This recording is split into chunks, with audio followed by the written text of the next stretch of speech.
ख़त्म होने को है। तो अगर वही थ्योरी प्ले आउट हुई, उसमें भी देखिए आप, पहली बार जब 200 डे मूविंग एवरेज हिट हुआ था, एक बार सपोर्ट लिया था उसने, उसके बाद दूसरी बार डिसाइसिवली तोड़ा था। क्योंकि पहली बार आप नॉर्मली सपोर्ट लेते हैं, समहाउ एक रैली आती है, फिर उसके बाद एक मूव आता है। लेकिन डिसाइसिवली कब तोड़ा था? 10 मार्च 2023 को। तो अब आइए उन पॉइंटर्स जो मैंने बनाया। 10 मार्च 2023 को आपने 200 डे मूविंग एवरेज डिसाइसिवली तोड़ा था, और तब वो वाला पॉइंट वापस प्ले कर दीजिए पहले, क्योंकि वो तब लोगों को समझ में आएगा कि जो डिसाइसिव ब्रेक था वो। और उस दिन का निफ्टी का लेवल था करीब करीब 17,300। अब परसेंटेज के हिसाब से कितना गिरे थे हम तब? 1 दिसंबर 2022 पर थे हम करीब करीब 18,887, और वहाँ से निफ्टी गिरा था करीब करीब 11%। ठीक है, ये 11% के करीब गिरा था। और उसके बाद मार्च 2023 में इसने 17 दिन बिताए थे 200 डे मूविंग एवरेज के नीचे। 17 दिन 200 डे मूविंग एवरेज के नीचे निकालने के बाद ही ऊपर निकला था। और उस बीच में 200 डे मूविंग एवरेज से भी हम 3% गिरे थे। अब तक तो हम 10% गिरे, 10% गिर कर हम 200 डे मूविंग एवरेज पर आए हैं। उसके बाद भी 200 डे मूविंग एवरेज के नीचे 3% गिरे। तो देखिए, अगर तो वही कहानी रिपीट हुई मार्केट में, और कई बार मार्केट में कहानियां रिपीट होती हैं, अगर वही कहानी मार्केट में रिपीट हुई तो एक सेंस बन रही है कि 22,700 से 22,800 पर एक आखिरी सपोर्ट बचेगा। ये एक थ्योरी बन रही है, अब हो सकता है गलत हो, लेकिन और ये शायद टाई इन करे दिसंबर में, समवेयर इन दिसंबर शायद यहाँ पर मार्केट एक आपको फाइनल एक जर्क दे, और वहाँ से फिर एक नई रैली की शुरुआत हो। तब तक महाराष्ट्र के इलेक्शन के रिजल्ट भी आ जाएंगे। तो ये एक पॉसिबिलिटी है। लेकिन इसमें एक चीज़ हो सकती है कि अभी एक बार के लिए मार्केट बाउंस दे आपको 200 डे मूविंग एवरेज से, जिसमें वापस सेलिंग आ जाए। ये हो सकता है कि यहाँ से आप एक बार वापस एक बार इसको बचाकर 23,800 23,850 तक जाएं, वहाँ पे फिर वो सेलिंग आए जो आपको और 1000 पॉइंट नीचे ले जाए 22,700 22,800 पर, जहाँ पर एक फाइनल मार्केट में शायद बॉटम बने। लेकिन वो हम प्रीएम्प्ट नहीं करेंगे, वो मार्केट को उसका वर्डिक्ट देने देंगे। बहुत सही, बिल्कुल ठीक है, प्रीएम्प्ट नहीं करेंगे, मार्केट को वर्डिक्ट देने देंगे। लेकिन जनरली क्या हो सकता है, वो पॉसिबिलिटीज बढ़िया तरीके से आपकी स्क्रीन पे। कल का पेनफुल सेशन, उसके बाद हम सब जानना चाहते हैं अब फ्रेश अप्रोच क्या रहेगा, कैसे रणनीति अब इस बाजार में बनाई जाए, हो क्या रहा है दरअसल इस बाजार में, क्या मामला गड़बड़ा रहा है, सब पे डिटेल में चर्चा करेंगे। मुनाफे की तैयारी की शुरुआत तो हो ही गई है इसी के साथ साथ इस समय। पहले लेकिन अब हेडलाइंस। इंडिया की मार्केट न्यूज का हेडक्वार्टर, सटीक एनालिसिस, मार्केट का हर insight, biggest market voices, global indicators, best stock picks, ये है मुनाफे की तैयारी। CNBC आवाज मोतीलाल ओसवाल स्टूडियो, मुंबई से लाइव।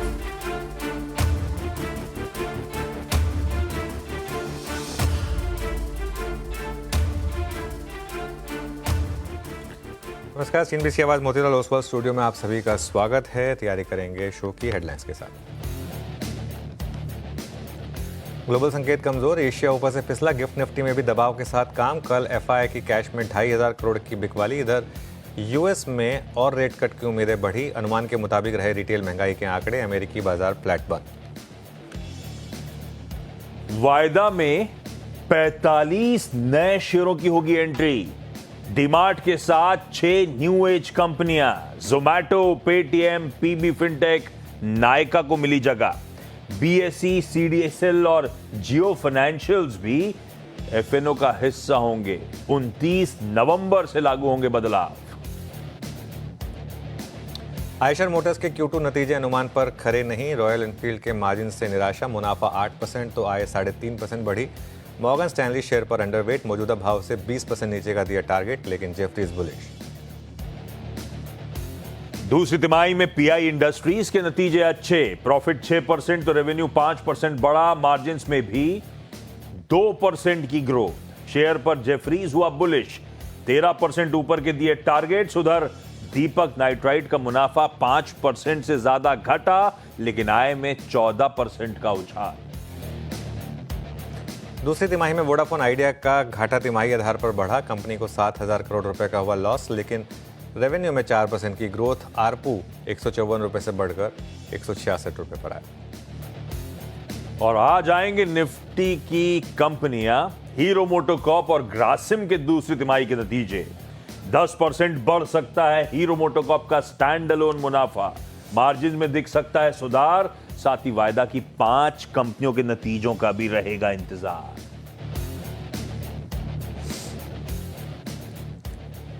ओके, चलिए फिर शो की शुरुआत करते हैं।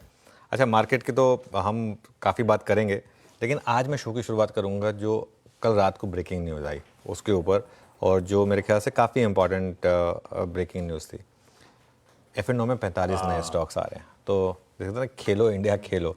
अब हो गया भाई, बैंक निफ्टी की वीकली एक्सपायरी खत्म हुई तो कुछ तो चाहिए, तो चलिए नए स्टॉक्स लेकर आते हैं। लेकिन इसमें मैं एक चीज़ कहूँगा, स्टॉक्स अच्छे हैं, सारे के सारे स्टॉक्स अच्छे, ज़्यादातर स्टॉक्स अच्छे हैं। तो 29 नवंबर से हम वापस 223 स्टॉक्स हो जाएंगे F&O में, और अभी तक 178 कंपनियां थी।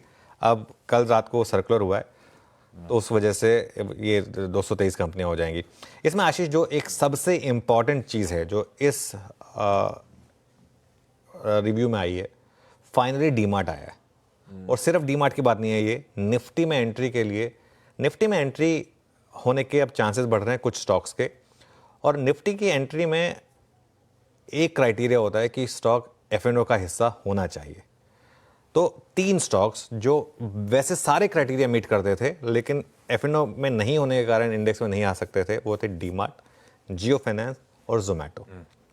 और डीमार्ट और जोमेटो तो मुझे लग रहा है कि अगले शायद पैरामीटर में निफ्टी में अगले रिव्यू में आ भी जाएं। निफ्टी में हो सकता है जियो फाइनेंस भी आ जाए, क्योंकि ये सारे के सारे जो शेयर्स हैं, ये फ्री फ्लोट मार्केट कैप हो, चाहे मीडियम वो सिग्मा साइज हो, चाहे उनका मार्केट वाइड पोजीशन लिमिट हो, वो जो 3 क्राइटेरियाज हैं वो सारे पर खरी उतरती हैं।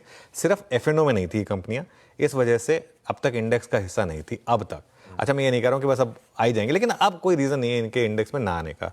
और एक चीज़, अब डीमार्ट जैसा स्टॉक फॉर एग्जांपल, फाइनली इसको लोग शॉर्ट भी कर सकते हैं खराब नंबर पर। जैसे अब तक आपको लगता है कि यार खराब नंबर पर हम शॉर्ट ही नहीं कर पाते थे स्टॉक को, है ना। अब डीमार्ट जैसा स्टॉक वो भी शॉर्ट के लिए अब रेडी होगा। ये देखिए, ये एवेन्यू सुपरमार्ट का खैर वेंसडे का चार्ट है, और इसका 6 महीने का चार्ट लेकर आइए। एक ऐसा स्टॉक है जिसमें बहुत लोगों को लगता है कि अगर पोजिशनली 12 महीने का नहीं 6 महीने का, कि अगर पोजिशनली उन्हें अलाउड होता तो शायद एक अच्छा पैसा इसमें बन चुका होता।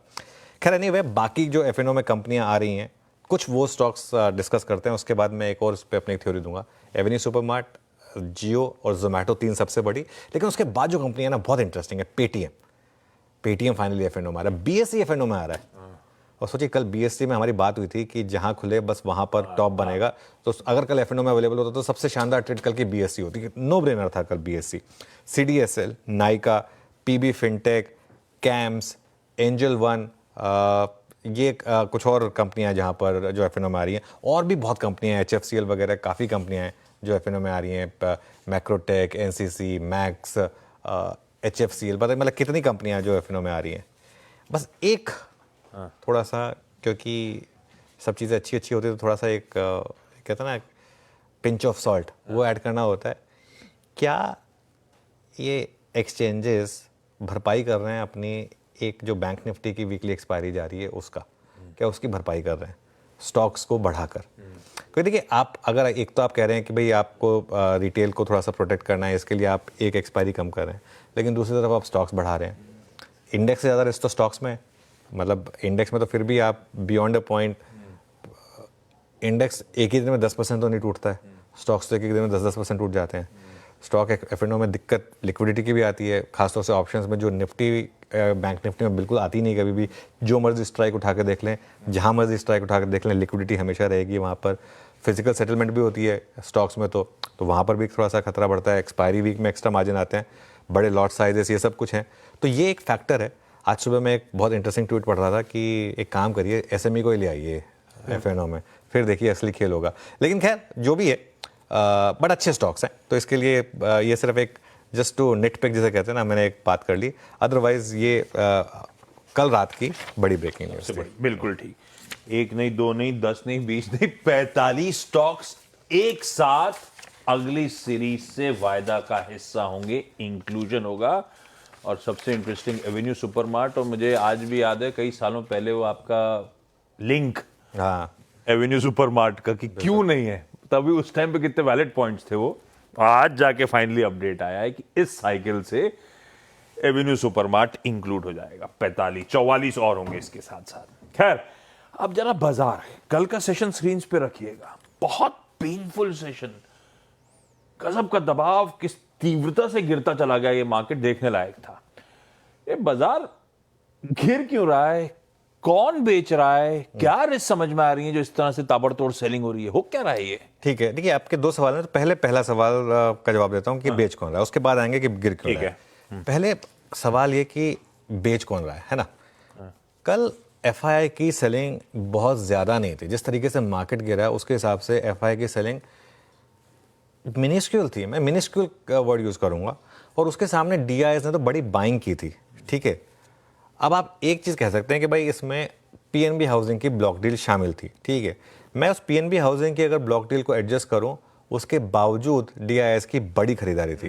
देखिए, एफआईएस ने बेचा कितना, 2500 करोड़, डीआईएस ने खरीदा कितना, 6100 करोड़, पीएनबी हाउसिंग की ब्लॉक डील कितने की थी, 2300 करोड़ की। एक अजम्पशन मान लीजिए कि पीएनबी हाउसिंग की ब्लॉक डील में आधा एफआईएस ने खरीदा, आधा डीआईएस ने खरीदा मान लीजिए, तो उस हिसाब से एफआईआई की सेलिंग चलिए पहुंच गई 3200 करोड़, डीआईएस की बाइंग घटकर आ गई चलिए 5000 करोड़। फिर भी मार्केट में नेट कल इंस्टीट्यूशंस की तरफ से कैश आया है ना।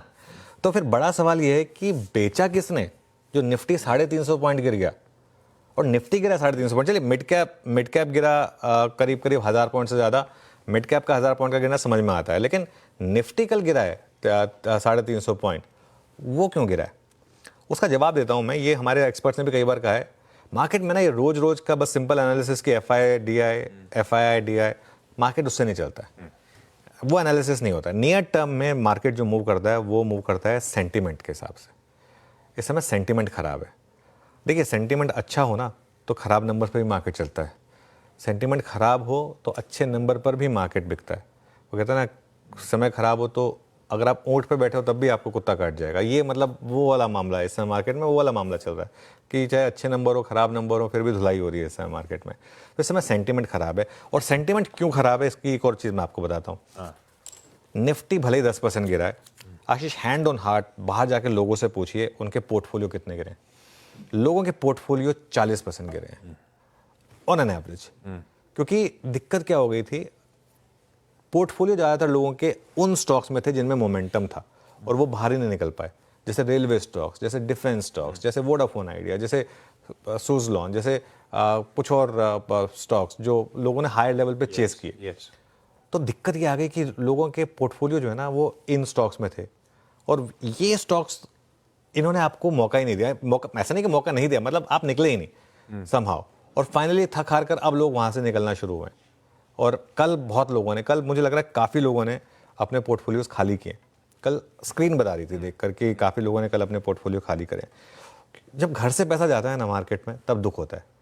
देखिए, मार्केट में क्या होता है, आप जब तक कैपिटल, एक होता है आपने 10 लाख रुपए लगाए, 10 लाख के 20 लाख हो गए, वो 20 लाख का 18 हुआ, 16 हुआ, दुख होता है, लेकिन ठीक है। जब वो वापस 10 पे आ जाए और 9 हो जाए ना, तब दर्द होता है, क्योंकि जब घर से पैसा देना पड़े ना तो दुख होता है। और इस समय रिटेल दुखी है, इस समय रिटेल दुखी है। इस समय मार्केट में लोगों को लग रहा है कि यार क्या मतलब मैं कहाँ फंस गया, है ना, क्योंकि उन्होंने देखा नहीं है भाई ये वाला फेज मार्केट में। लेकिन मैं एक चीज़ में ऐड करूँगा, देखिए इस समय टाइम खराब है, लेकिन मार्केट का काम ये नहीं है कि आपको हर महीने पैसा बना के दे। ये स्टॉक मार्केट का काम नहीं है। बाई चांस हो रहा था पिछले 3-4 साल से, वो अलग चीज़ है, वरना मार्केट में ये दौर पहले भी आया था, दोबारा भी आएगा जो अब फेस चल रहा है। कहते हैं ना, ये खराब टाइम है, ये खराब मतलब थोड़ा सा एक छोटा सा फेज चल रहा है ये मार्केट में। अब ये इशू क्या हो गया कि 2 महीने का फेज बहुत ज़्यादा लंबा लग रहा है, क्योंकि हमको आदत नहीं है। मार्केट में फेजेस ऐसे ऐसे हैं जिसमें 2-2 साल मार्केट नहीं चलता है, फॉरगेट अबाउट 2 मंथ्स। तो खैर, ये फेज पहले भी आया था, आगे भी आया था। अगर आपको लीनियर रिटर्न चाहिए तो आप एफडी में जाइए, स्टॉक मार्केट आपके लिए है नहीं। इक्विटी मार्केट में रिस्क है तभी रिटर्न है। इस समय मार्केट में रिस्क प्ले आउट हो रहे हैं बेसिकली। ब्यूटीफुल, ये है कहानी भाई साहब, क्यों गिरा, कौन बेच रहा है, किस तरह के रिस्क समझ में आते हैं। आज के सेशन के जो संकेत हम आपकी स्क्रीन पर हैं, 30 पॉइंट नीचे गिफ्ट निफ्टी शुरुआत करने के इंडिकेशंस इस समय देता हुआ।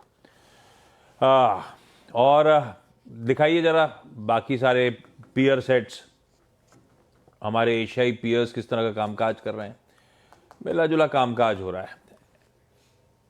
ऐसे में आपने फर्स्ट पार्ट का तो आंसर दिया, क्यों गिर रहा है, नहीं कौन बेच रहा है, कौन बेच रहा है। अब ये रीजन क्या है कि गिर कौन रहा है? अब देखिए गिर क्यों रहा है ना इसका, हाँ गिर क्यों रहा है इसका मैं एक थ्योरी जो निकल कर आ रही है। देखिए अब ये सारी थ्योरीज होती हैं और अब मार्केट में कुछ नहीं होता तो आप फिर थ्योरीज निकाल के आते हैं। मेरे ख्याल से जो मार्केट के गिरने का जो मेन रीज़न है वो है फियर ऑफ रिसेशन। एक वर्ड कल बहुत टाइम बाद यूज़ हुआ है मार्केट में, स्टैगफ्लेशन।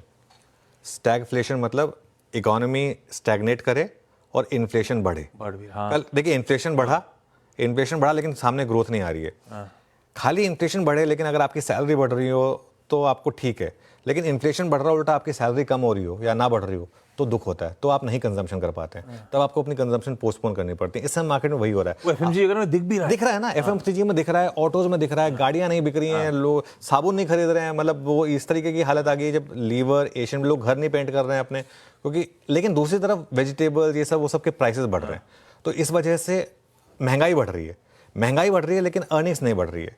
ये मार्केट के लिए सबसे खराब फेज होता है, इसको हम स्टैगफ्लेशन कहते हैं। और उसमें Q2 के जो नंबर्स आए वो आपको बता रहे हैं, Q2 के नंबर्स कंजम्पशन में प्लस वो इन्फ्लेशन का जो डेटा है। और एक यहाँ पर रिस्क बन रहा है आशीष फाइनली कि क्या वो जो इलेक्शन वर्डिक्ट आया जिसमें इस बार मेजॉरिटी की सरकार नहीं बनी, क्या वो फाइनली प्ले आउट हो रही है। जो एविडेंस है, टेलटेल एविडेंस है, वो ये है कि शायद कुछ हद तक सरकारी खर्च कम हो रहा है। इसमें ऐसा नहीं कि सरकार की तरफ से वो नहीं आ रहा है, हो सकता है सरकार सारी चीज़ें पास कर रही हो, लेकिन बाबू लेवल पर हो सकता है कि फाइलें साइन नहीं। H1 में केपेक्स गिरा है, तो गवर्नमेंट केपेक्स नहीं हो रहा है। अगर गवर्नमेंट केपेक्स नहीं होगा तो कंजम्पशन नहीं बढ़ेगा तो सेंटिमेंट खराब होगा। और उसमें एक रिस्क फैक्टर ओपन हो रहा है महाराष्ट्र का इलेक्शन, क्योंकि अब अगर महाराष्ट्र के इलेक्शन में वापस कुछ अगर बीजेपी हार गई, वैसे हरियाणा की जीत के बाद थोड़ा कॉन्फिडेंस बढ़ा था, अगर तो बीजेपी महाराष्ट्र जीत गई ना तो मुझे लग रहा है कि फिर शायद मार्केट को एक नई ऊर्जा मिलेगी। तो इसके लिए आप पूछ रहे हैं कि मार्केट में क्या रीज़न हो सकता है शायद चेंज आने का, ये एक रीज़न हो सकता है अगर अनएक्सपेक्टेडली बीजेपी और जो एनडीए वो जीत जाए महाराष्ट्र का इलेक्शन। अगर वो होगा तो शायद ये पॉलिसी पैरालिसिस जो है ये शायद ख़त्म हो, वरना एक पॉलिटिकल रिस्क बढ़ेगा यहाँ पर, ये थोड़ी सी दिक्कत आ जाएगी। ऐसा खिचड़ा है कि महाराष्ट्र को लेकर इतना कंफ्यूजन है कि बाजार भी समझ नहीं पा रहा है, शायद इसीलिए वॉलेटिलिटी भी है। एक बार आउटकम आए, क्लैरिटी आए सामने, और अगर बीजेपी आगे आ रही है तो शायद डिस्पाइट स्क्रीन्स पे कुछ हद तक प्ले आउट होता हुआ नजर आए। अब जनरली रणनीति क्या सबके हिसाब से ब्रॉडली अब इस मार्केट्स में जब इस तरह का पेन, मैं आज सुबह कैलकुलेट करके आ रहा था शो में मॉर्निंग कॉल के लिए, तो ऊपर से 10.5% के आसपास हम मामला गड़बड़ा चुका है, ठंडे पड़ चुके हैं रिकॉर्ड हाई से ऑलरेडी। और आपने सही कहा, डैमेजेस अक्रॉस द बोर्ड तो इससे कहीं कहीं ज्यादा है। हाँ। अब रणनीति क्या होगी? बिल्कुल। अच्छा, ये जो आपने बात की ना, ये मुझे बहुत लोग कह रहे हैं कि अब हम 10% गिर चुके हैं, अब क्या, या मेरे स्टॉक्स अब 20% गिर चुके हैं, अब क्या, है ना। मैं उसके आपको एक दो एग्जांपल देता हूँ। फॉर एग्जांपल चलिए मैज़गांव डॉक देख लेते हैं या हिंदुस्तान एरोनॉटिक्स देख लेते हैं। ये दो स्टॉक्स देख लेते हैं एक बार, ठीक है। इनका ये वेंसडे का चार्ट है। इनका एक तो आप 3 महीने का चार्ट लेकर आइए हेल का, और 3 महीने का चार्ट के बाद 1 साल का चार्ट लेकर आइए। देखिए करीब करीब 13% गिरा 3 महीने में। इसका आप 1 साल का चार्ट लेकर आइए, लेकिन 1 साल में कितना स्टॉक ने रिटर्न दिया है आपको, और 2 साल में तो मैं जा ही नहीं रहा हूँ। 1 साल में अभी में 94%। मैज़गांव डॉक पर आते हैं, मैज़गांव डॉक का स्टॉक देखते हैं वो कितना। ये मैं 2 सिर्फ इसलिए चुना है क्योंकि ये भाई डिफेंस की सब बात करते हैं, तो ये 2 मेनली एक आप सबसे ज़्यादा इनको तवज्जो देते हैं ना। तो ये कल 4% गिरा, 3 महीने में करीब करीब 22% गिरा है। 1 साल का रिटर्न लेकर आइए आप, लेकिन इसका भी मैज़गांव डॉक का डबल पैसा है ना। दिक्कत उनको नहीं है जिन्होंने 1 साल पहले खरीदा था। मैं अभी भी कह रहा हूँ, मार्केट में दिक्कत उनको नहीं है जिन्होंने 1 साल या 2 साल पहले खरीदा था। मार्केट में दिक्कत है उनको जो एकदम शॉर्ट टर्म ट्रेडर्स हैं या जो मोमेंटम चेज कर रहे थे वहाँ पर। तो खैर, अब आपका सवाल क्या हो रणनीति। अगर ट्रेडर हैं आप तो स्क्रीन को रिस्पेक्ट करें। जब तक स्क्रीन ना बोले कि मैं चलने को तैयार हूँ, और लगातार पिछले कई दिनों से एक अप्रोच है। अब ठीक है, लोग ट्रोल करते हैं, अपनी बात है, लेकिन 26,900 जब से टूटा तब से एक ही व्यू रहा है मार्केट में कि बस अब मार्केट की एक ही अप्रोच है, sell on rally, sell on rally, sell on rally. और अगर शॉर्ट करके पैसा बन रहा है तो शॉर्ट करके पैसा बनाइए, कोई दिक्कत नहीं है ना। जहां रैली फेल हो, 25,900 26,900, जहां रैली फेल हो वहां पर बेचकर पैसा बन रहा है। और एक चीज़ मैं बार बार कह रहा हूँ, मैंने हमेशा ये बात कही, मैंने कल भी कही थी कि सेल भी शॉर्ट ट्रेड भी कैरी ना करें, अगले दिन मार्केट आपको मौका दे रहा है इंट्राडे में, इंटरडे मार्केट मौका दे रहा है आपको, कल भी दिया, परसों भी दिया मार्केट ने मौका आपको, देखिए जहां खुला वहीं पे बेच दो तो भी काफ़ी पैसा बना, तो मार्केट आपको मौके दे रहा है। लेकिन एक और चीज़ मैं जोड़ूंगा, इंट्राडे में शॉर्ट कवरिंग के लिए भी तैयार है, ये मार्केट इतना ओवरसोल्ड है, कभी बीच में 250-300 पॉइंट की शॉर्ट कवरिंग आ जाएगी, तो उस मूव के लिए भी तैयार रहें। इन्वेस्टर ने तो अपने पोर्टफोलियो पर ध्यान दें, अच्छे शेयर जोड़ें, खराब शेयर से निकलें, कहना आसान है करना मुश्किल है, लेकिन और अब वो बुरे वाले ऐसा दब गए पिट गए कि अब वो निकलने भी समझ में नहीं नहीं नहीं देखिए, फंस जाता अगर मामला। बुरे शेयर है ना, बुरे शेयर हैं इसी तो भाव पे भी निकलो, किसी भाव पे भी निकलो, Yes. कोई दिक्कत नहीं है। बहुत पेन है। ठीक है, अभी आऊंगा डिटेल में, आज के सेशन की अप्रोच भी समझ लेंगे, अगर रिस्पाइट आई तो कहां तक, अदरवाइज दिक्कतें कितनी बढ़ सकती है, निफ्टी बैंक में क्या माहौल मूड रहे। पहले अब जरा ग्लोब और आज के सेटअप को समझ लेते हैं, उसके बाद आज के सेशन के अप्रोच पे चलते हैं। ग्लोब और डे ऑन डे जो यूएस से अच्छा हैंडओवर आ रहा है, तब तो वो भी गड़बड़ आ रहा है, तो ऐसे में ग्लोब का सेटअप और हमारा खुद का ट्रेड सेटअप कैसा लग रहा है? बिल्कुल, दोनों सेटअप डिस्कस कर लेते हैं। पहले ग्लोब का फटाफट निपटा देते हैं, बहुत ज़्यादा है नहीं ग्लोबल सेटअप में, लेकिन ग्लोबल सेटअप में कल प्राइस से ज़्यादा एक इंपॉर्टेंट था डेटा। कल जो उनका सीपीआई एस्टिम आया है वो इन लाइन आया, 2.6% आया उनका महंगाई का आंकड़ा, एस्टिमेट जो था उतना का उतना था, तो 2.6% पर रहा वो, और जो दिसंबर की रेट कट की प्रोबेबिलिटी थी वो 81% पर आ गई है, जो 60% पर थी। 60% प्रोबेबिलिटी अब बढ़कर 81% पर आ गई है। इन्फ्लेशन बढ़ने से प्रोबेबिलिटी भी बढ़ गई, It- इन्फ्लेशन क्योंकि इनलाइन था, लफड़ा नहीं हुआ, इनलाइन था, इसके लिए प्रोबेबिलिटी बढ़ गई, लेकिन इंडेक्स करेक्ट होने शुरू हो गए हैं। आप देखिए, आप डाउ जोन्स, S&P और नैस्डैक ये गिरने शुरू हो गए हैं, लेकिन असली खेल ना यूएस में इक्विटीज़ के बाहर हो रहा है। बॉन्ड यील्ड 4.45% पर आ गई, डॉलर इंडेक्स अभी भी 2 ईयर हाई पर है, बिटकॉइन $1 लाख हिट करने वाला है, 93,000।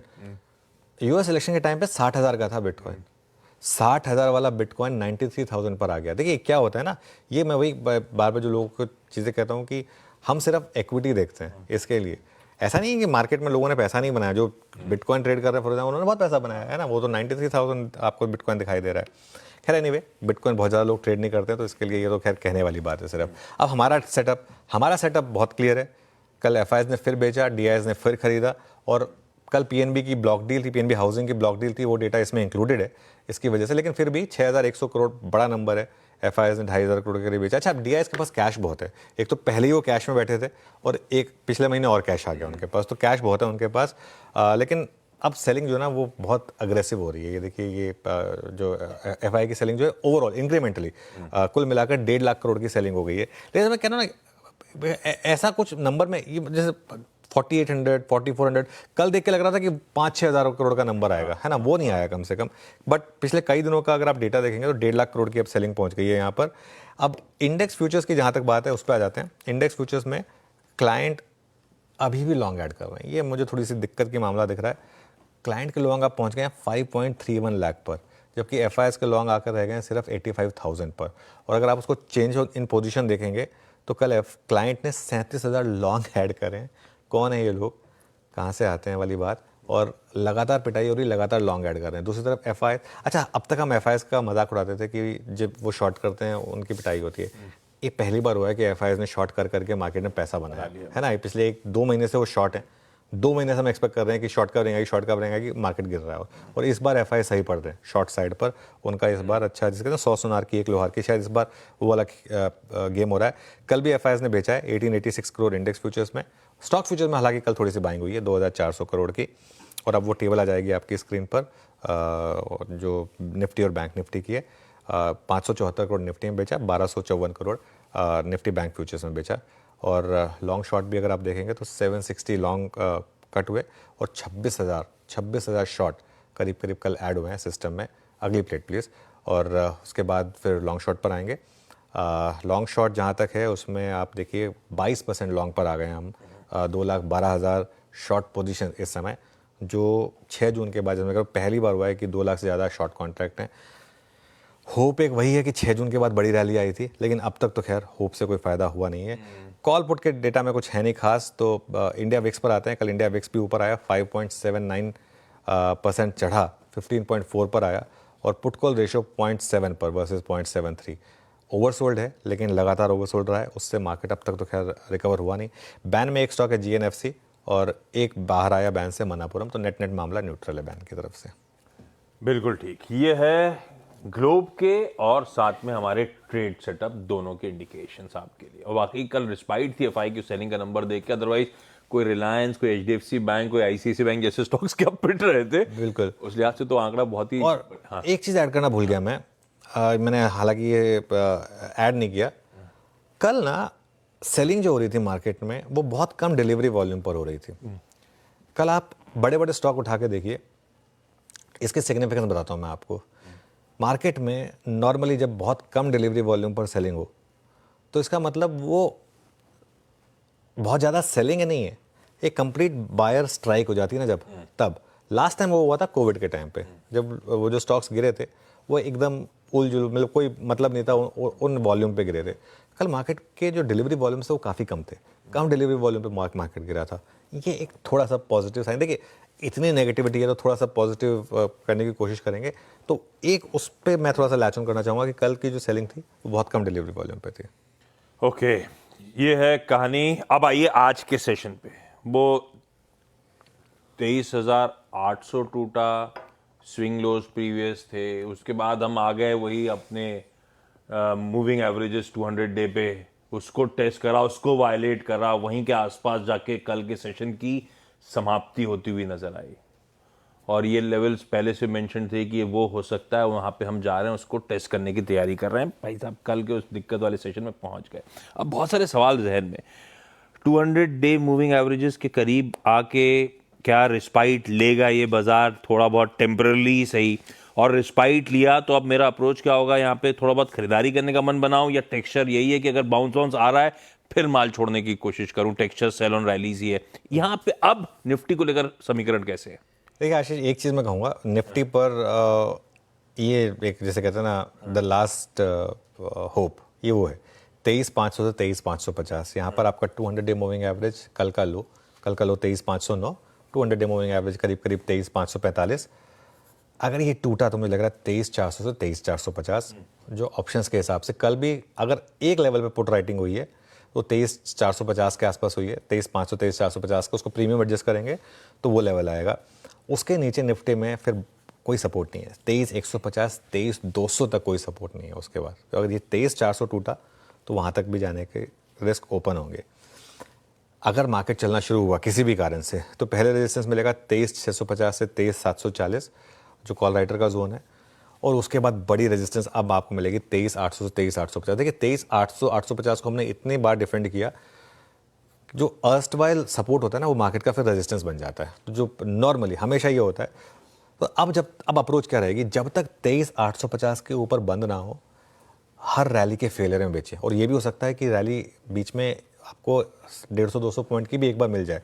हुआ था पिछले हफ्ते ही, मार्केट ने दिए थे आपको मौके उन रैली के, ट्रम्प ट्रेड के बाद मौके मिले थे, तब बात भी हुई थी तब कि ये रैली फेल हुई तो बहुत बड़ी शॉर्ट ट्रेड ओपन होगी। तो स्ट्रैटेजी वही रहेगी, जहां वीकनेस के फर्स्ट साइन दिखें वहां शॉर्ट करें। ऑब्वियसली एक स्टॉप लॉस लगाएंगे आप 50-60 पॉइंट का, और इंटरडे में तैयार रहें शॉर्ट कवरिंग के लिए भी, जहां दिखे कि हाँ कवरिंग होने के चांसेस हैं वहां पर कवर भी करें। पोजिशनल शॉर्ट लगने अगर आप कैरी कर रहे हैं तब आपको डरने की जरूरत नहीं है 23,800 तक। पोजीशनल शॉट अब आप तभी स्क्वायर ऑफ करें जब 23,800 के ऊपर निफ्टी बंद हो जाए, तब तक जब तक वो ना हो तब तक आपको पोजीशनल शॉट में डरने की जरूरत नहीं है। ओह चलिए, ये है निफ्टी का आज थर्सडे का अप्रोच। आज निफ्टी 50 के वीकली कॉन्ट्रैक्ट की एक्सपायरी, आज सेंसेक्स के वीकली कॉन्ट्रैक्ट की एक्सपायरी, क्योंकि कल फ्राइडे को गुरु नानक जयंती के चलते मार्केट हॉलीडे है। आज हम आखिरी कारोबारी सत्र में इस हफ्ते के। निफ्टी बैंक विदाई देने का दिन था, पता नहीं क्या मूड आया, 1250 पॉइंट एक समय गिरे हुए थे और फाइनली 1000 पॉइंट के दबाव के साथ निफ्टी बैंक की उस वीकली कॉन्ट्रैक्ट की एक्सपायरी को अलविदा करा है। ये कुछ अनवाइंडिंग भी हुई थी क्या? ऐसा भी हो सकता है कि जाते जाते इस तरह का इंटेंस जो एकदम से सेलिंग प्रेशर आ गया था आखिर के 1 घंटे में, पहले कॉन्ट्रैक्ट खत्म हो रहे हैं वीकली, तो सबने अनवाइंड कर दिया, आज कुछ स्पाइट दिख जाए। उम्मीदें जगाऊं कि नहीं जगाऊं? वो कहते हैं ना रेस्ट इन पीस हो गया कल बैंक निफ्टी का वीकली कल, जैसे कहते हैं रेस्ट इन पीस। बिल्कुल एक आखिरी जाते जाते सलामी देके गया बैंक निफ्टी, लेकिन डाउन साइड पर जलवे दिखा गया, बता गया कि देखिए आपने मुझे ज़बरदस्ती निकाल दिया। वो प्रोटेस्ट कर गया कल, मुझे लग रहा है कि मुझे क्यों निकाल रहे हो, है ना। खैर एनीवे, जोक्स असाइड, कल बैंक निफ्टी ने एक बहुत इंपॉर्टेंट लेवल तोड़ा 50,200 का। वो क्या था, अक्टूबर का लो। 50,200 तोड़ा, कल 49,900 का लो लगाया बैंक निफ्टी में। लेकिन एक चीज़ है, अभी भी 200 डे मूविंग एवरेज से हम थोड़ा दूर हैं। बैंक निफ्टी में 200 डे मूविंग एवरेज 49,735 पर है। तो अभी भी करीब करीब 300 सवा 300 पॉइंट का गैप है बैंक निफ्टी में 200 डे मूविंग एवरेज पर। वही आपका पहला सपोर्ट है 49,700 टू 49,800। अगर वो टूटा तो अगला सपोर्ट सीधा 49,000 पर आएगा आपका। इतना गैप है 49,000 टू 49,200। अच्छा, इसमें ना रेजिस्टेंस की बात करना थोड़ा बेमानी है। मैं कहने को बोल दूं 50,400 पर है, फिर 50,600 पर है, उसका कोई मतलब है? कल मतलब 1100 पॉइंट गिरा एक ही दिन में इंडेक्स, उस पर क्या ही हम रेजिस्टेंस की बात करेंगे, क्या ही हम उसमें रेजिस्टेंस देंगे? तो इस पे मैं बहुत ज़्यादा नहीं बोलूँगा। और अनट्रेडेबल है, फ्रैंकली बोलूँ ना, अनट्रेडेबल है। मतलब क्योंकि आप कोई भी स्टॉप लॉस लगाएंगे ना, लॉजिकल स्टॉप लॉस, वो आपका 800,000 पॉइंट का होगा। कोई ट्रेडर नहीं लगा पाएगा उसको। कुछ फेजेस आते हैं जिसमें आप बस इंजॉय करते हैं। इंजॉय थोड़ा गलत वर्ड हो गया क्योंकि लोगों का पैसा जा रहा है। आप बस मार्केट देखते हैं और ऑब्जर्व करते हैं बस बेसिकली।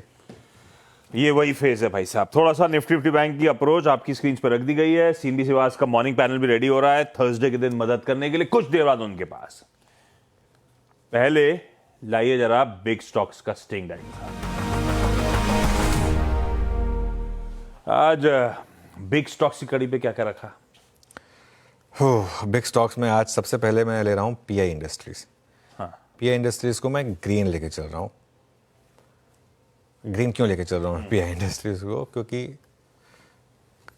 अब तक जितने भी केमिकल्स नंबर्स आए हैं खराब थे सारे के सारे, उसमें एटलीस्ट ने ग्रोथ दिखाई है। मैं नंबर्स देख रहा था, केमिकल्स में अब तक सबसे अच्छे नंबर्स हैं। और ये खैर एक कंपनी भारत की सबसे बड़ी मल्टी बैगर रही है ये वैसे पिछले 20 साल की। ज़्यादा लोगों को पता नहीं होगा, ये HDFC बैंक से ज़्यादा रिटर्न्स दिए हैं इसने, डीवीज लैब से ज़्यादा रिटर्न्स दिए हैं इसने, इन्फोसिस से ज़्यादा रिटर्न्स दिए हैं इसने। मुनाफा 5.8% बढ़ा, इनकम 4.9% बढ़ी और मार्जिन भी हल्के से ऊपर आए हैं। तो इसके लिए मैं इसको ग्रीन में लेके चल रहा हूँ। भले ही कमेंट्री थोड़ी सी वीक है, लेकिन फिर भी मुझे लग रहा है कि इतना ही सब कुछ रेड है, थोड़ा तो एक ग्रीन भी हो। और जेफरीज ने 5100 के टारगेट दिए हैं। CSM एक्सपोर्ट में डबल डिजिट ग्रोथ है, इस वजह से बस इन्होंने अपने रेवेन्यू ग्रोथ जो गाइडेंस है ना उसको हाई सिंगल डिजिट में किया है, लेकिन फिर भी ग्रोथ तो है, हाई सिंगल डिजिट ग्रोथ। तो इसके लिए मैं इसको ग्रीन में लेकर चल रहा हूँ। अब आयशर मोटर्स की जहाँ तक बात है, आयशर मोटर्स को मैं रेड लेके चल रहा हूँ क्योंकि नंबर्स थोड़े से एस्टिमेट से कम है आयशर मोटर्स के। वैसे भी ऑटोज़ में एक चीज़ तुमने देख ली है, मार्केट पनिश कर रहा है, तो वो सेक्टर में हेडविंड है। अगर सेक्टोरल टेलविंड होती है तो मैं आज को ग्रीन ले लेता, लेकिन सेक्टोरल हेडविंड है यहाँ पर। और जेफरीज ने, हालांकि ब्रोकरेजेस ने 2-3 ने ठीक ठाक टारगेट दिए हैं, तो कुछ हद तक न्यूट्रल ले सकता था मैं इसको, लेकिन मैंने रेड लिया है क्योंकि ये ऑटो का स्टॉक है, इसके लिए इसको रेड लिया है। उसके अलावा नैल्को के नंबर्स मुझे काफ़ी अच्छे लगे। नैल्को के नंबर्स काफ़ी अच्छे हैं और प्लस मेटल्स इन जनरल भी ठीक ठाक कर रहे हैं, तो नैल्को को लिया ग्रीन में है। लेकिन बहुत कुछ मार्केट के मूड पर डिपेंड करेगा क्योंकि कमोडिटी कंपनी है। लेकिन नंबर्स में कोई कंप्लेन नहीं है, आप देखें अगर चाहे प्रॉफिट हो, एबिडा हो, टॉप लाइन हो, कोई दिक्कत नहीं है। तो इसके लिए इसको मैं ग्रीन में लेके चल रहा हूँ। लेकिन देखिए जो भी है ये ग्रीन और रेड, ये मार्केट के मूड पे भी काफ़ी कुछ डिपेंड करेगा। हाँ, देखते हैं अब स्क्रीन खुलने के बाद ये इंपॉर्टेंट एवरेजेस के इर्द गिर्द जो निफ्टी आके खड़ा हो गया है, यहाँ पे कैसा बिहेव करता है उस पर बहुत कुछ डिपेंडेंट होगा। पीआई इंडस्ट्रीज रडार पे बढ़िया नतीजों के चलते, नाल्को बेहतरीन नतीजों के चलते, और आयशर मोटर्स थोड़ा सा दिक्कत है इन क्वार्टरली नंबर्स पे। इनमें और डिटेल में नंबर्स की चर्चा आगे करेंगे, लेकिन ये है आज के थर्सडे के बिग स्टॉक्स आपके लिए। पैनल को दिखाइए और साथ साथ डायरेक्टर साहब लगे हाथ तो टॉप कॉल्स का स्टिंग भी दिखा दीजिए। गाबा सर, गुड मॉर्निंग। ये 45 स्टॉक और जुड़ रहे हैं, 225 पहुंच जाएंगे। क्या करेंगे इतने स्टॉक्स का आप? क्या करेंगे? ट्रेडिंग करने का मौका मिलेगा, सिंपल। और एक्स्ट्रा हो जाएगा, बास्केट बड़ा हो जाएगा, अपॉर्चुनिटीज ज्यादा मिलेंगी। बाय और सेल कुछ फर्क नहीं पड़ता, लेकिन हमारा स्पेक्ट्रम बढ़ जाएगा ना, अच्छी बात है। खाली टाइम 9:15 से 3:30 तक होना चाहिए। टाइम क्या 9:15 से 3:30 तक रहना चाहिए, बस वो नहीं बढ़ना नहीं चाहिए। बाकी सब ठीक है। लेकिन मैं सोच रहा था कि आपने आज कैजुअली ड्रेस क्यों है, लेकिन इसका रहस्य भी आपने क्लियर कर दिया कि कल छुट्टी है। हम बच्चों की तरह स्कूल याद आ गया मुझे कि एक सडनली हॉलीडे मिल जाता तो बहुत खुशी होती थी। अरे उस एक हॉलीडे के चलते हुए 2-2 हफ्ते निकाल देते हैं हम। वो आपने वो दिए से जलते हुए खिचड़ी पकती हुई देखी है? हाँ वो सुना है ना किस्सा? गावा साहब, आज का टॉप कॉल। अच्छा, आज का जो टॉप कॉल है, एक्चुअली मार्केट वीक लगता है मुझे, लेकिन मैंने चुना है वही स्टॉक जो अनुज ने चुना है, वो है पीआई इंडस्ट्रीज। एग्रेसिव कॉल है। रीजन क्या है? रीजन ही चार्ट स्ट्रक्चर पॉजिटिव है, इसमें वीकनेस नहीं है।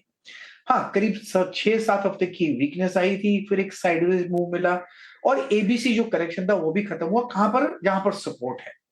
ट्रेड कर रहा है 4449 पर। यस, और टाइट स्टॉप होना चाहिए 4425 पर, ज्यादा नहीं है, 20-25 रुपए का स्टॉप है।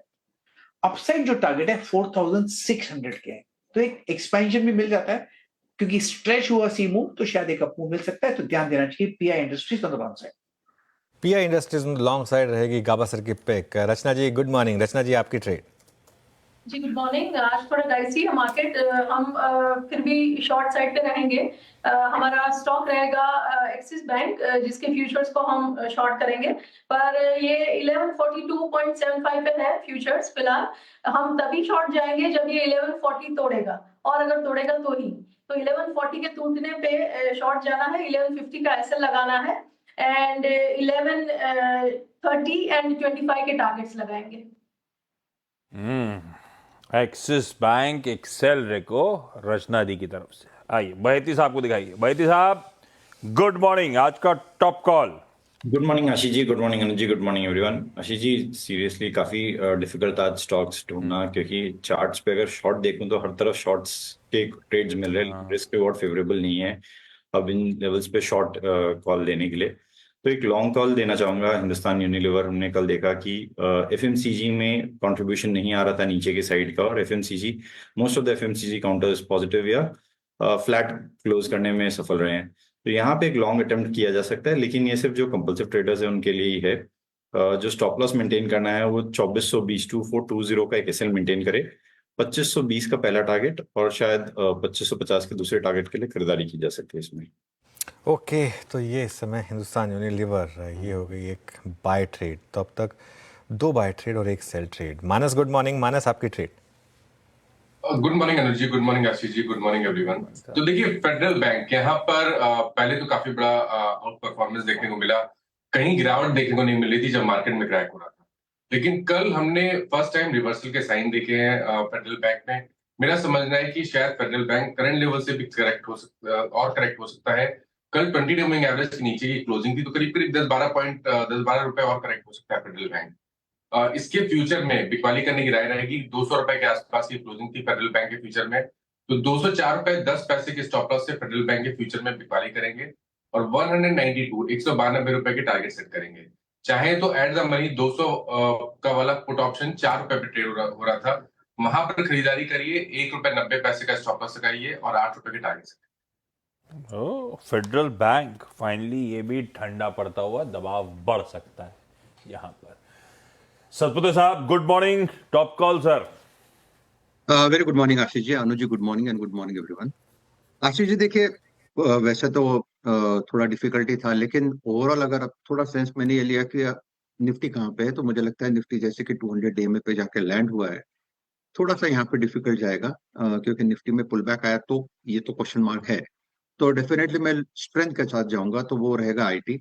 हालांकि थोड़ा रिपीट हो रहा है, लेकिन आईटी थोड़ा सेफ बेट लगता है, तो टीसीएस ही मेरा पिक होगा। 4165 का इसका कल का फ्यूचर में क्लोज है, 4120 का स्टॉप लॉस रखे, लॉन्ग करे। मेरा इसका टारगेट रहेगा 4250 से लेके 4300। मुझे लगता है अगर बाजार को संभालना है इस लेवल पे, तो आईटी का साथ मिलना बहुत जरूरी है, तो आईटी पे बेट करेंगे। तो TCS is a buy. TCS is buy. Buy short buy short buy. अब चलते हैं अमित सेठ के पास। Amit ji good morning. Buy या सेल? जी good morning Anuj ji, good morning Ashish ji and everybody on the panel. Anuj ji मेरा बाय कॉल रहेगा। डेफिनेटली काफी चार्ट्स यहाँ पे वीक हैं, बट प्रॉब्लम ये है कि they are far extended from 10 day exponential moving average, और काफी घटे हुए, तो रिस्क रिवॉर्ड इतना शॉर्ट साइड में फेवरेबल नहीं है। तो अगर कहीं शॉर्ट करना भी है तो I will wait for a bounce. तो ऐसी परिस्थितियों में जब निफ्टी 200 डेमा पे है तो और काफी सेलिंग हो चुकी है, तो मैं स्ट्रेंथ के साथ जाना चाहूंगा। स्टॉक जो मैंने चूज किया दैट इज इन्फोसिस। इस मार्केट में भी इसमें काफी अच्छी रिलेटिव स्ट्रेंथ है। स्टॉक इतनी भारी बिकवाली है मार्केट में, फिर भी अपने सारे की मूविंग एवरेजेस के ऊपर ट्रेड कर रहा है और अपना स्ट्रक्चर मेंटेन कर रहा है। तो थोड़ा भी अगर मार्केट स्टेबलाइज करता है या बाउंस आता है तो I think Infosys will do well, जिस हिसाब से इसका स्ट्रक्चर और टेक्निकल इंडिकेटर्स प्लेस्ड है।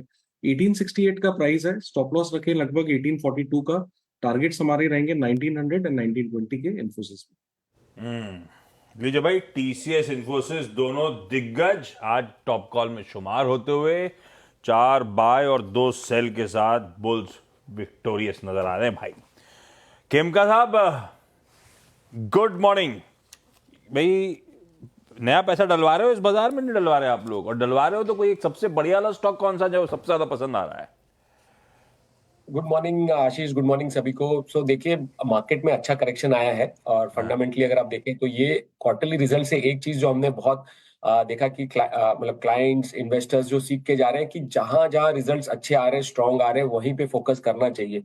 तो इसी स्पेस से लेते हुए मतलब थीम को लेते हुए कैपिटल गुड्स स्पेस से त्रिवेणी टर्बाइन 2 दिन पहले रिजल्ट्स आए थे, बहुत स्ट्रांग नतीजे आए। रेवेन्यू में ऑलमोस्ट 30% ग्रोथ देखने को मिला, नेट प्रॉफिट में 40% ग्रोथ देखने को मिला, ऑर्डर इनफ्लोज में 25% ग्रोथ देखा, और जो एक्सपोर्ट्स ऑर्डर्स है वो तो 50% वाई ग्रोथ हो रहा है। तो हमें लग रहा है कि इस स्पेस में जो मैनेजमेंट कमेंट्री है वो भी काफी इंप्रूव हो रही है। मैनेजमेंट बोल रही है कि जो सेकेंड हाफ में ग्रोथ आएगी वो काफी बेटर होगी, 10 से 15% इंडस्ट्री ग्रो करेगी, जो कि Q2 में सिर्फ 4% ग्रोथ थी। और प्लस हमने ये भी देखा है कि H1 में गवर्नमेंट स्पेंडिंग काफी कम थी। अभी बहुत अगर आप इकोनॉमिक्स को सुने और पढ़ें तो कहते हैं कि अब यहाँ से because of elections and other things first half में इतनी स्पेंडिंग हुई नहीं, अब सेकंड हाफ में स्पेंडिंग बढ़ेगी, तो उससे भी कैपिटल गुड स्पेस को काफी फायदा मिलेगा। हमें लगता है कि कंपनी वेल पोजीशन्ड है, मार्जिन्स में इंप्रूवमेंट हुई है बिकॉज एक्सपोर्ट्स ऑर्डर्स का जो मिक्स है वो बढ़ रहा है। यूएस में कंपनी ने पेनिट्रेशन किया है और ओवरऑल डोमेस्टिक मार्केट में भी काफी इंक्वायरीज हैं, जिसकी वजह से पाइपलाइन काफी इंप्रूव होगी। तो हमने जो एस्टिमेट किया है जो नेट प्रॉफिट ग्रोथ अगले 2 साल के लिए 32% CAGR पे हमारा एस्टिमेट है, तो लगता है कि काफी स्ट्रांग ग्रोथ है, वैल्यूएशंस कंफर्टेबल है, टॉप से स्टॉक करेक्ट भी हुआ है। तो सलाह ये रहेगी कि मिड कैप स्पेस में त्रिवेणी टर्बाइन बाय कीजिए, target price 830 from a 1 year perspective. Triveni turbines, इसमें खरीदारी करने का कॉल खेमका साहब और मोतीलाल ओसवाल की टीम का। रैप अप कर देता हूं आज के सारे टॉप कॉल्स। गाबा सर, PI इंडस्ट्रीज, हम लोग नतीजों पर रिएक्ट कर रहे होंगे, चार्ट्स पे मजबूत, 44.25 का स्टॉप लॉस, खरीदिए।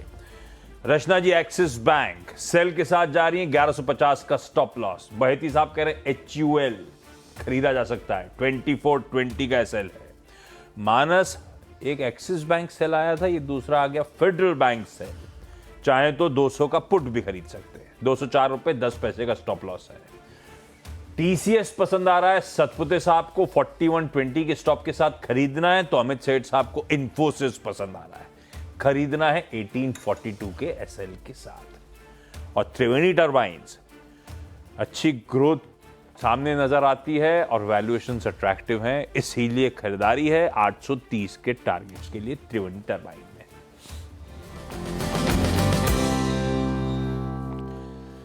चलिए अब खबरों वाले स्टॉक्स की तरफ बढ़ा जाए। हर्षदा आपको आपकी स्क्रीन पे नजर आएंगे और पता नहीं कैसे, लेकिन इनको बताने हैं वो 45 स्टॉक्स जो FNO इंक्लूजन की तैयारी कर रहे हैं, यानी कि ये सीरीज एक्सपायर होगी 28 को मेरे ख्याल से, 29 फ्राइडे ऑनवर्ड्स ये जो स्टॉक्स आ रहे हैं उनकी कहानी। हर्षदा, मैं सारे 45 ऐसे नेम नहीं कर रही हूँ, लेकिन वो दिख जाएंगे स्क्रीन पर।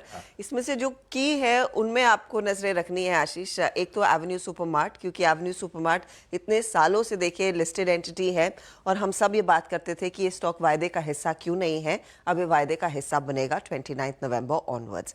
साथ ही साथ फोकस उन सभी न्यू इकॉनमी कंपनियों पर भी रखा जाए जो दरअसल वायदे का हिस्सा बनते दिखाई देंगे। इसमें जोमेटो है, इसमें पेटीएम है, इसमें आपका PB फिनटेक है, नाइका है, डिलीवरी है। ये ज़्यादातर कंपनियां साथ में लिस्ट हुई थी और ये सब अब वायदा का हिस्सा बनती हुई दिखाई देंगी।